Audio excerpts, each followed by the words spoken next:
ಮನೆಯಲ್ಲಿ 1 ಕಪ್ ರವೆ ಇದ್ದರೆ ಈ ಗರ್ಗರಿಯಾದ ಚಕ್ಲಿನ ಮಾಡ್ಕೊಳ್ಳಿ. ಇನ್ಸ್ಟೆಂಟಾಗಿ ಮಾಡ್ಕೊಳ್ಬೋದು, ಸಖತ್ ರುಚಿಯಾಗಿರುತ್ತೆ. ಒಂದು ಸಲ ಮಾಡಿದ್ರೆ 15-20 ದಿನ ಇಟ್ಟರೂ ಹಾಳಾಗಲ್ಲ. ಸಂಜೆ ಟೀ ಕಾಫಿ ಟೈಮ್ಗೆ ಅಥವಾ ಮನೆಗೆ ಯಾರಾದರೂ ಗೆಸ್ಟ್ ಬಂದಾಗ ಹಬ್ಬಗಳಿಗೆ ಯಾವಾಗ ಬೇಕಾದರೂ ಮಾಡ್ಕೊಳ್ಬೋದು. ಸೊ ಬನ್ನಿ ಹಾಗಿದ್ರೆ ಮಾಡೋದು ಯಾವ ರೀತಿ ಅಂತ ನೋಡೋಣ. ಮೊದಲು ಒಂದು ಬಟ್ಲು ತಗೊಂಡು 1 ಕಪ್ ಚಿರೋಟಿ ರವೆನ ಸೇರಿಸ್ಕೊಳ್ತಾ ಇದ್ದೀನಿ. ಯಾವುದಾದ್ರೂ ಕಪ್ ಅಥವಾ ಗ್ಲಾಸ್ ಅಳತೆಗೋಸ್ಕರ ಇಟ್ಕೊಂಡು ಎಲ್ಲ ಪದಾರ್ಥಗಳನ್ನು ಅದರಲ್ಲೇ ಅಳತೆ ಮಾಡ್ಕೊಳ್ಬೇಕು. ಈ ಫೈನ್ ರವೆ ಬರುತ್ತಲ್ವ ಅದನ್ನು ಸೇರಿಸ್ಕೊಳ್ಳಿ. ಈ ಚಿರೋಟಿ ರವೆ ಇಲ್ಲ ಅಂದರೆ ನೀವು ಬೇಕಿದ್ರೆ ಬಾಂಬೆ ರವೆನ ಒಂದು ಬ್ಲೆಂಡರ್ ಜಾರ್ಗೆ ಹಾಕ್ಬಿಟ್ಟು ನುಣ್ಣಗೆ ಪುಡಿ ಮಾಡಿ ಸೇರಿಸ್ಕೊಳ್ಬೋದು. ಇದಕ್ಕೇನೆ ಈಗ 2 ಟೇಬಲ್ ಸ್ಪೂನ್ ಬೆಣ್ಣೆ ಸೇರಿಸ್ಕೊಂಡು ಯಾವ ಕಪ್ಪಲ್ಲಿ ರವೆ ಅಳತೆ ಮಾಡ್ಕೊಂಡಿರ್ತೀರೋ ಅದೇ ಕಪ್ಪಲ್ಲೇ 2 ಕಪ್ ಬಿಸಿನೀರು ಸೇರಿಸ್ಕೊಳ್ಳಿ. ಚೆನ್ನಾಗಿ ಬಿಸಿಯಾಗಿರುವಂಥ ನೀರು ಉಪಯೋಗಿಸ್ಬೇಕು. ಈಗ 1 ಸ್ಪೂನಿಂದ ಇದನ್ನು ಚೆನ್ನಾಗಿ ಗಂಟಿಲ್ದೇ ಇರೋ ಥರ ಮಿಕ್ಸ್ ಮಾಡಿಬಿಟ್ಟು 10 ನಿಮಿಷ ನೆನೆಸಿಡಬೇಕು. ನೋಡಿ, ಕರೆಕ್ಟಾಗಿ 10 ನಿಮಿಷಕ್ಕೆ ನಾವು ನೆನೆಸಿಟ್ಟಿರುವಂಥ ರವೆ ಚೆನ್ನಾಗಿ ನೆಂದಿರುತ್ತೆ. ಈಗ ಸೇಮ್ ಅದೇ ಕಪ್ಪಲ್ಲೇ 2 ಕಪ್ ಅಕ್ಕಿ ಹಿಟ್ಟನ್ನ ಸೇರಿಸ್ಕೊಳ್ತಾ ಇದ್ದೀನಿ. ಮನೇಲೇ ಮಾಡಿರುವಂಥ ಅಕ್ಕಿ ಹಿಟ್ಟು ಅಥವಾ ಅಂಗಡಿ ಅಕ್ಕಿ ಹಿಟ್ಟು ಯಾವುದು ಬೇಕಾದರೂ ಉಪಯೋಗಿಸ್ಕೊಳ್ಬೋದು. ಈಗ 1 ಟೀ ಸ್ಪೂನ್ ಜೀರಿಗೆ, ಅರ್ಧ ಟೀ ಸ್ಪೂನ್ ಅಚ್ಕಾರದ ಪುಡಿ, 1 ಟೀ ಸ್ಪೂನ್ ಬಿಳಿ ಎಳ್ಳು ಅಥವಾ ಕಪ್ಪು ಎಳ್ಳು, 1/4 ಟೀ ಸ್ಪೂನ್ ಇಂಗು ಪೌಡರ್, ರುಚಿಗೆ ತಕ್ಕಷ್ಟು ಉಪ್ಪು ಸೇರಿಸ್ಕೊಂಡು ಇದನ್ನು ಚೆನ್ನಾಗಿ ಮಿಕ್ಸ್ ಮಾಡ್ಕೊಳ್ಬೇಕು.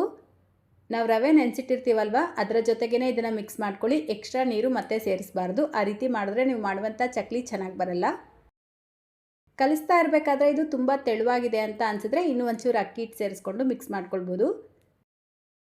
ಈ ಕನ್ಸಿಸ್ಟೆನ್ಸಿಯಲ್ಲಿ ಮಿಕ್ಸ್ ಮಾಡ್ಕೊಳ್ಳಿ. ತುಂಬ ಗಟ್ಟಿಯಾಗೂ ಇರಬಾರ್ದು, ತುಂಬ ತೆಳುವಾಗೂ ಇರಬಾರ್ದು. ಸೆಮಿ ಸಾಫ್ಟಾಗಿ ಮಿಕ್ಸ್ ಮಾಡಿಕೊಂಡು ಒಂದು ತಟ್ಟೆ ಮುಚ್ಚಿಟ್ಬಿಟ್ಟು ಸೈಡಿಗೆ ತೆಗೆದಿಟ್ಕೊಳ್ಳಿ.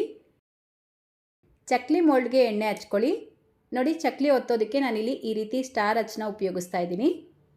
ಈಗ ಚಕ್ಲಿ ಮೋಲ್ಡಲ್ಲಿ ಎಷ್ಟು ಹಿಟ್ಟಿಡ್ಸುತ್ತೋ ಅಷ್ಟು ಮಾತ್ರ ತಗೊಂಡು ಈ ರೀತಿ ಸಿಲಿಂಡರ್ ಆಕಾರ ಮಾಡಿಬಿಟ್ಟು ಸೇರಿಸ್ಕೊಳ್ಳಿ. ನಾರ್ಮಲಾಗಿ ಚಕ್ಲಿ ಒತ್ಕೊಳ್ತೀರಲ್ವ ಅದೇ ರೀತಿನೇ ಒತ್ಕೊಳ್ಬೇಕು. ಚಕ್ಲಿ ಒತ್ಕೊಳ್ಳೋದಕ್ಕೆ ನಾನಿಲ್ಲಿ ಒಂದು ಟಿಫನ್ ಕ್ಯಾರರ್ ಮುಚ್ಚಳ ತೊಗೊಂಡಿದ್ದೀನಿ. ನೀವು ಬೇಕಿದ್ರೆ ಒಂದು ಚಿಕ್ಕ ಪ್ಲೇಟ್ ಕೂಡ ತೊಗೊಳ್ಬೋದು ಅಥವಾ ಬಟರ್ ಪೇಪರ್ ಬಾಳೆ ಎಲೆ ಮೇಲೆ ಬೇಕಿದ್ರೂ ಮಾಡ್ಕೊಳ್ಬೋದು. ಚಕ್ಲಿ ಈ ರೀತಿ ಒತ್ತಬೇಕಾದ್ರೆ ಸ್ವಲ್ಪ ಹತ್ತಿರದಿಂದ ಪ್ರೆಸ್ ಮಾಡ್ಕೊಳ್ತಾ ರೋಲ್ ಮಾಡ್ಕೊಳ್ಬೇಕು. ತುಂಬ ದೂರದಿಂದ ಮಾಡೋಕ್ಕೋದ್ರೆ ಚಕ್ಲಿ ಮಧ್ಯದಲ್ಲಿ ಕಟ್ಟಾಗಿಬಿಡುತ್ತೆ. ಸೊ ನೋಡಿ, ಈ ರೀತಿ ನಿಮಗೆ ಚಕ್ಲಿ ಎಷ್ಟು ದೊಡ್ಡದಾಗಬೇಕೋ ಅಷ್ಟು ದೊಡ್ಡದಾಗಿ ರೋಲ್ ಮಾಡಿಬಿಟ್ಟು ಲಾಸ್ಟ್ ಎಡ್ಜ್ ಇರುತ್ತಲ್ವ ಅದನ್ನು ಈ ರೀತಿ ಪ್ರೆಸ್ ಮಾಡ್ಕೊಳ್ಳಿ. ಮತ್ತು ಸ್ಟಾರ್ಟಿಂಗ್ ಎಡ್ಜ್ನ ಪ್ರೆಸ್ ಮಾಡ್ಕೊಳ್ಳಿ. ಆವಾಗ ಎಣ್ಣೆಲಿ ಹಾಕಿದಾಗ ಇದು ಬಿಟ್ಕೊಳ್ಳಲ್ಲ. ನೋಡಿ, ಈ ರೀತಿ ಮಾಡ್ಕೊಂಡಿರುವಂಥ ಚಕ್ಲಿನ ನೀವು ಬೇಕಿದ್ರೆ ಕೈಯಲ್ಲೇ ತೆಗೆದು ಎಣ್ಣೆಗೆ ಹಾಕ್ಬಿಟ್ಟು ಡೀಪ್ ಫ್ರೈ ಮಾಡ್ಕೊಳ್ಬೋದು.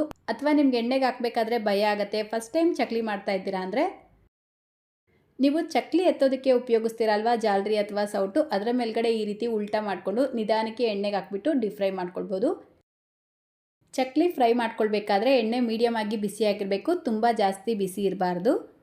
ಗ್ಯಾಸ್ ಫ್ಲೇಮ್ನ ಲೋ ಟು ಮೀಡಿಯಮ್ ಫ್ಲೇಮಲ್ಲಿ ಇಟ್ಕೊಂಡು 2 ಕಡೆ ಇದನ್ನು ಚೆನ್ನಾಗಿ ಫ್ರೈ ಮಾಡ್ಕೊಳ್ಳಿ. ಹೈ ಫ್ಲೇಮಲ್ಲಿ ಫ್ರೈ ಮಾಡೋಕ್ಕೆ ಹೋಗಬೇಡಿ. ಆ ರೀತಿ ಫ್ರೈ ಮಾಡಿದ್ರೆ ಕಲರ್ ಮಾತ್ರ ಚೇಂಜ್ ಆಗಿರುತ್ತೆ, ಒಳಗಡೆ ಹಸಿಯಾಗೇ ಇರುತ್ತೆ ಮತ್ತು ಚಕ್ಲಿ ಸಾಫ್ಟ್ ಆಗಿಬಿಡುತ್ತೆ.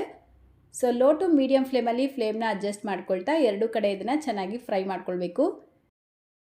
ಚಕ್ಲಿ ಚೆನ್ನಾಗಿ ಫ್ರೈ ಆಗಿದೆಯಾ ಇಲ್ವಾ ಹೇಗೆ ತಿಳ್ಕೊಳ್ಳೋದು ಅಂದರೆ ನಾವು ಹಾಕಿದ ತಕ್ಷಣ ಇದರಲ್ಲಿ ಬಬಲ್ಸ್ ತುಂಬ ಜಾಸ್ತಿ ಇರುತ್ತೆ. ಸೊ ಎಣ್ಣೆಯಲ್ಲಿ ಬಬಲ್ಸ್ ಕಡಿಮೆ ಆಗಿ ಚಕ್ಲಿ ಕಲರ್ ಲೈಟಾಗಿ ಗೋಲ್ಡನ್ ಕಲರ್ ಬಂದಿದ ತಕ್ಷಣ ಎಣ್ಣೆಯಿಂದ ತೆಕ್ಕೊಳ್ಳಿ. ತುಂಬ ಡಾರ್ಕ್ ಕಲರ್ ಆಗೋವರೆಗೂ ಫ್ರೈ ಮಾಡ್ಕೊಳ್ಬಾರ್ದು. ನೋಡಿ, ಇಷ್ಟು ಕಲರ್ ಬಂದರೆ ಸಾಕು, ಚಕ್ಲಿ ರೆಡಿಯಾಗಿದೆ ಅಂತ ಅರ್ಥ. ಈಗ ಇದನ್ನು ಎಣ್ಣೆಯಿಂದ ತೆಕ್ಕೊಳ್ತಾ ಇದ್ದೀನಿ. ಉಳಿದಿರುವಂಥ ಎಲ್ಲ ಚಕ್ಲಿನೂ ಇದೇ ರೀತಿಯೇ ಮಾಡ್ಕೊಳ್ಳಿ. ಚಕ್ಲಿ ಈ ರೀತಿ ಎಣ್ಣೆಯಿಂದ ತೆಗೆದಿದ ತಕ್ಷಣ ಸಾಫ್ಟಾಗೇ ಇರುತ್ತೆ. ಸ್ವಲ್ಪ ತಣ್ಣಗಾದ್ಮೇಲೆ ಗರ್ಗರಿಯಾಗಿರುತ್ತೆ. ಸೊ ಪೂರ್ತಿಯಾಗಿ ತಣ್ಣಗಾದ್ಮೇಲೆ ಒಂದು ಏರ್ಟೈಟ್ ಬಾಕ್ಸಲ್ಲಿ ಅಥವಾ ಗಾಜಿನ ಬಾಟ್ಲಲ್ಲಿ ಹಾಕಿ ಸ್ಟೋರ್ ಮಾಡ್ಕೊಳ್ಳಿ. ನಾನು ತಗೊಂಡಿರುವಂಥ ಕ್ವಾಂಟಿಟಿಗೆ ಮೀಡಿಯಮ್ ಸೈಜ್ದು ಒಂದು 30 ಚಕ್ಲಿನ ರೆಡಿ ಮಾಡ್ಕೊಳ್ಬೋದು. ಈ ಚಕ್ಲಿ ತಿನ್ನೋದಕ್ಕೆ ತುಂಬ ರುಚಿಯಾಗಿ ಗರ್ಗರಿಯಾಗಿ ಸಖತ್ತಾಗಿರುತ್ತೆ. ಸೊ ಮಿಸ್ ಮಾಡ್ದಿರ ಮಾಡ್ಕೊಳ್ಳಿ. ಇವತ್ತಿನ ಈ ರೆಸಿಪಿ ಇಷ್ಟ ಆಗಿದ್ರೆ ಲೈಕ್, ಶೇರ್, ಕಮೆಂಟ್ ಮಾಡೋದನ್ನು ಮರಿಬೇಡಿ. ನಮ್ಮ ಚಾನಲ್ನ ಹೊಸದಾಗಿ ನೋಡ್ತಾ ಇದ್ದರೆ ಪ್ಲೀಸ್ ಸಬ್ಸ್ಕ್ರೈಬ್ ಮಾಡ್ಕೊಳ್ಳಿ. ಫೇಸ್ಬುಕ್ಕಲ್ಲಿ ನೋಡ್ತಾ ಇದ್ದರೆ ಫಾಲೋ ಮಾಡಿ ಅಂತ ಹೇಳ್ತಾ ಇದೇ ರೀತಿ ಮತ್ತೊಂದು ರೆಸಿಪಿಯೊಂದಿಗೆ ಮತ್ತೆ ಸಿಗೋಣ. Thank you.